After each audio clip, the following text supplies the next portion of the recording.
Guys, ayan po ang aming bus station at saka train station dito po sa Japan. Ayan po ang kapaligiran. Pakalinis, guys.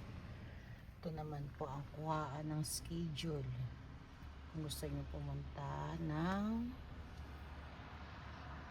ibang lugar, Fukuoka, Osaka, Hakata, at meron po dito silang rental cycle. Yan, pwede po mag-rent ng bisikleta dyan. Tama po ba ang aking pagkakabasa? Rental cycle. Yan po. Yan, kitang-kita nyo po. Yan po ang bus. Kung saan man siya mapunta, hindi ko alam. Hindi ko mabasa ang harapan. Ayan, merong mga bento machine. Mayroong toilet. May toilet po dyan sa loob. Ayun po.